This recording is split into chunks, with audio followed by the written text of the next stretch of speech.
I used to believe marriage meant partnership. Two people building each other up, shielding each other from humiliation, and treating one another with loyalty and respect. Somewhere along the way, mine stopped being that. It wasn't sudden. It was a slow erosion, little jabs, sarcastic comments here and there. My wife, Melissa, had developed a habit of turning me into the punchline. My job, my clothes, my personality, anything she thought would get her a laugh with her friends. And every time I confronted her, she waved it off with a smirk, saying, "Relax, babe. It's called humor." That night, we would go to dinner with her friends at another fancy rooftop restaurant. Another round of jokes at my expense. But tonight, something inside me had reached its limit. I wasn't there to fight. I was there to decide. The evening started normally. Melissa arrived radiant in a stylish dress, her confidence glowing like a spotlight wherever she went. Her friends were already at the table, glasses in hand, their voices lively. I greeted them politely and sat down, calm in a way Melissa clearly hadn't anticipated. "Look at him," she laughed immediately as I took my seat, trying to appear charming. The table erupted with laughter. I felt the sting, but I let it pass. I had learned to recognize disrespect when it masqueraded as humor. The waiter came, took our orders, and I simply observed. Not quietly because I was weak, but because I was finished. Melissa didn't notice. She was too absorbed in the attention, reveling in it like it fed her power. The jokes escalated with the appetizers. First about my haircut, then my lack of romance, and finally the one that made the table roar with laughter.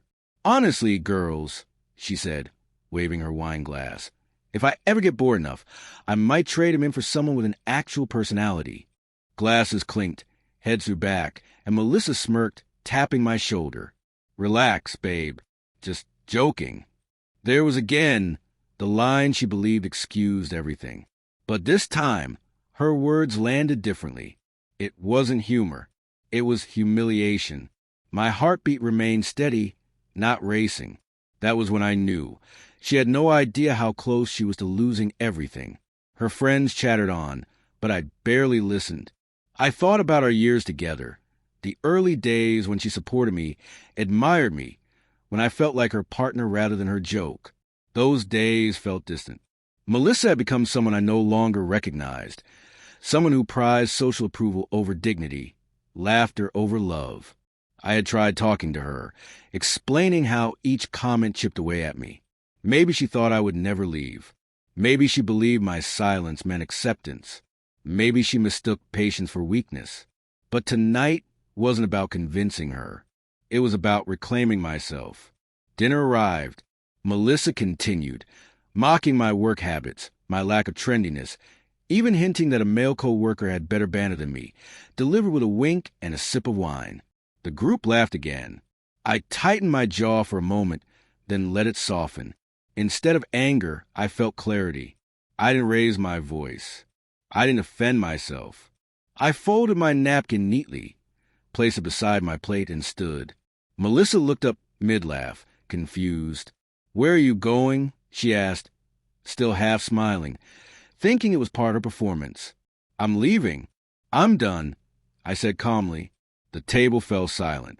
Melissa blinked, her nervous laugh barely audible.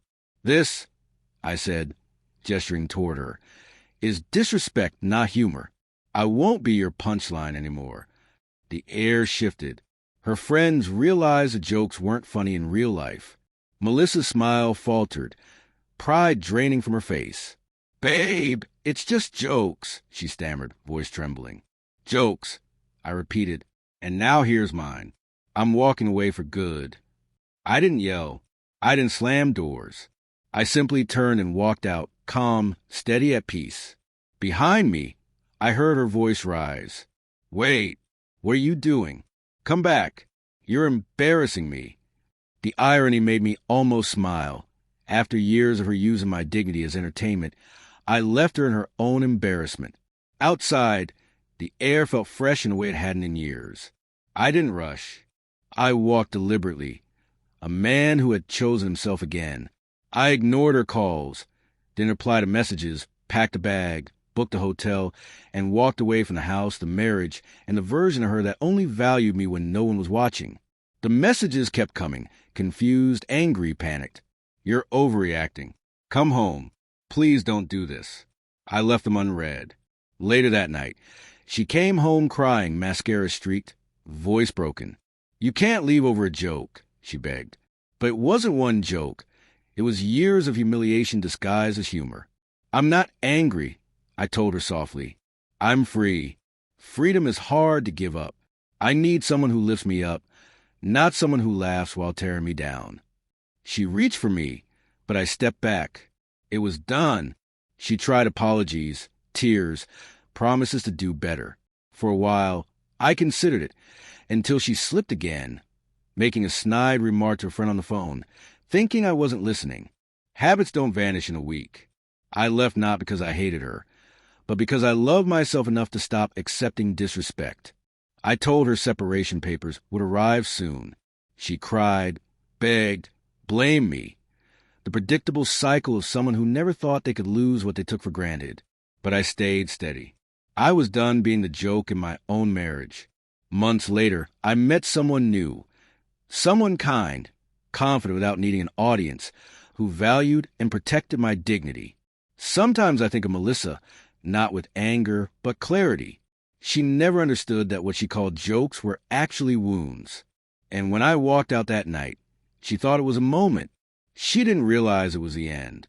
Because sometimes the most powerful thing you can do isn't yelling, begging, or fighting. It's standing up, looking at the person who forgot your worth, and walking away without a word. Nothing leaves a deeper silence than the sound of a door closing behind a man who finally chose self-respect.